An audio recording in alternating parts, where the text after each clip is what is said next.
Welcome back, everyone. In this video, we'll be talking about a couple of redactions made to the Quran, and as we do so, we'll be posing some questions for Muslims and their popular claims about the Quran's preservation, whether written or oral. Let's begin with a review of the compilation of the Quran as it began with Abu Bakr. He said to Zayd, "Search for fragmentary scripts of the Quran and collect it in one book." This was very difficult for Zayd compared to shifting a mountain. Zayd said, "So I started compiling the Quran by collecting it from leafless stalks of date palm trees, pieces of leather, hides, stones, and so forth, and also from the memories of men." From the beginning, then, we see that the Quran was not primarily preserved in memory. Notice the diversity of sources that Zayd used. Leafless stalks of date palm tree, pieces of leather and hides, and from stones, and from memories. Surely the Caliph had the authority to simply call everyone who had memorized the complete Quran together. Just sit them down at a table,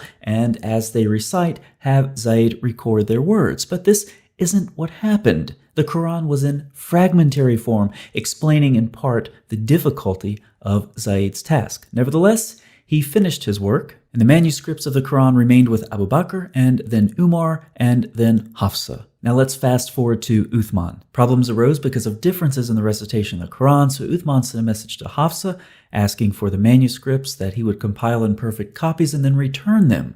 He called on Zayd once again. In the case of any disagreements, it was to be written in the dialect of the Quraysh. When this was complete, Uthman sent his copies out to various provinces and ordered that all the other Quranic materials, whether written in fragmentary manuscripts or whole copies, be burnt. Now you would think Zayd would say something like, "I've already done this, why am I doing it again?" But he doesn't seem to object. But notice the concern. It's with differences in the recitation of the Quran. So what is Uthman's solution? To compile the Quranic materials in perfect copies and then burn his source material. So the variations in these manuscripts are causing problems for the early Muslims. But this raises an interesting question. What did Uthman do with his source material? He burned it. But if the Quran was preserved in memory, as many Muslims claim today, why didn't Uthman account for this fact? If the memorization of the Quran was so dominant, destroying manuscripts would not accomplish Uthman's goal of eliminating variant readings. Now, what kind of changes did Uthman make during his recension?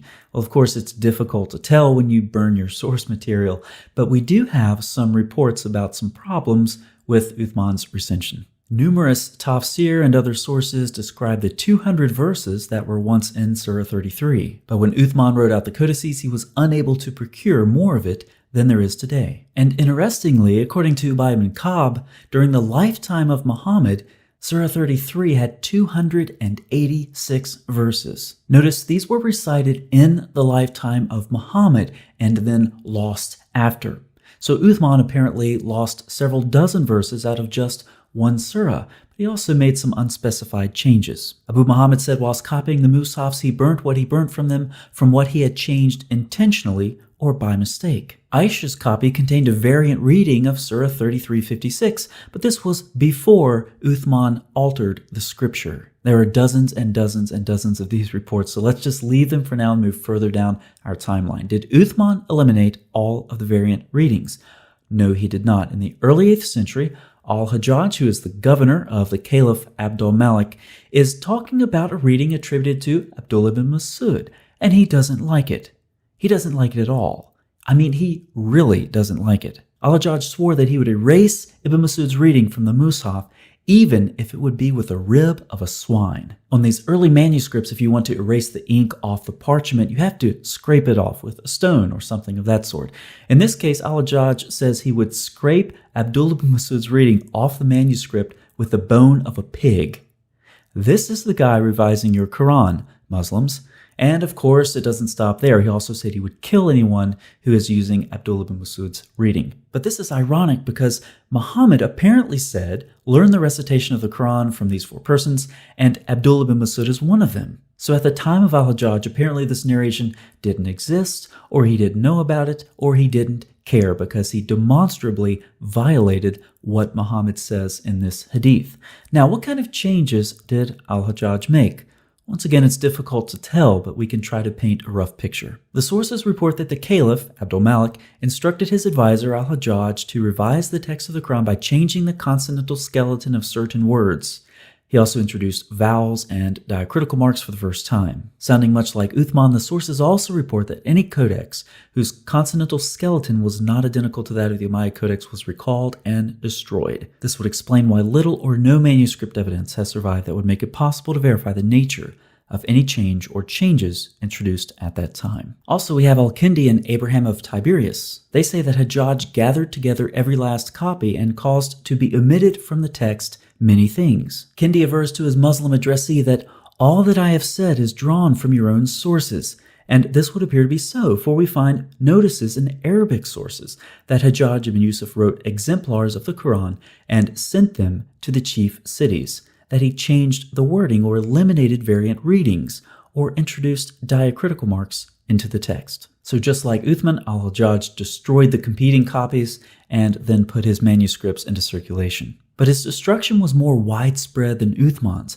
Al-Hajjaj destroyed both public and private manuscripts. As you can imagine, some were not happy, including Uthman's family. We have a report of the angry reaction of the family of Uthman towards the new Medinan Quran recension. The governor of Egypt even flatly refused al-Hajjaj's new Quran, but in spite of these difficulties, he was largely successful in standardizing his new text, and by the 2nd century AH, Uthman's manuscript had become a thing of the past. The Uthmanic Codex had disappeared. We have a couple of questions that are relevant to the preservation of the Quran. Whose Quran or recension was memorized or preserved? Was it Muhammad, Uthman, or al-Hajjaj? Further, who gave Uthman or al-Hajjaj the authority to redact the Quran?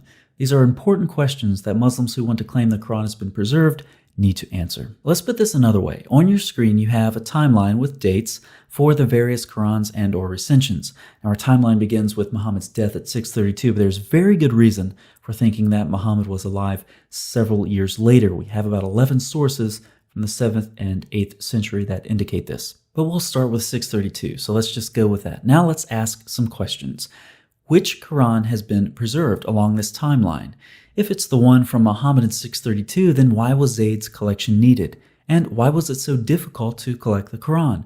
Why did he need to collect it from so many different fragmented sources? How do we know Abu Bakr's Quran was reliable at all? Moving on to Uthman around 650, why was Uthman's standardization needed? Why repeat Abu Bakr's work done just over 15 years earlier? If the Quran was memorized as Muslims claim, then why the differences? And why did Uthman destroy manuscripts? If the Quran was memorized, this would have done no good. Who gave Uthman the authority to do this? What changes did Uthman make? Similar questions can be asked of al-Hajjaj in the early 8th century. Who gave him authority? What was his motivation? What did he change? Why did he destroy the other Qurans? Why is it that at no point during these recensions do Uthman or al-Hajjaj indicate that oral preservation of the Quran will persist through their textual revisions? How can any Muslim possibly argue that the Quran was fixed in oral or written form before al-Hajjaj? The data say it was not. The concept of a fixed Quran in either Muhammad's time or Uthman's time is complete fiction. Now, there's more. Muslim scribes, just like other scribes, would count the words in their manuscripts as a way to detect errors in their copying. So let's look at some of these differences. With the verses, we do have a couple of abbreviations here. These just refer to the modern version with or without the Bismillah, depending on how many chapters you put that with. We also have variations in the number of words from about 77,200 up to 77,900, and consonants vary from about 300,000 to 363,000. Don't you wish we had word counts for all of those manuscripts that were destroyed? So Muslims, regarding the preservation of the Quran, which of these, if any, correspond to the memorized or the written Quran? One of them? All of them? What criteria do you use to choose between them? Which of these is the superior reading? We've been told there's only one Quran. Why all of these variants? Why all of these revisions? And why do we have so many variations, given that so many manuscripts were destroyed?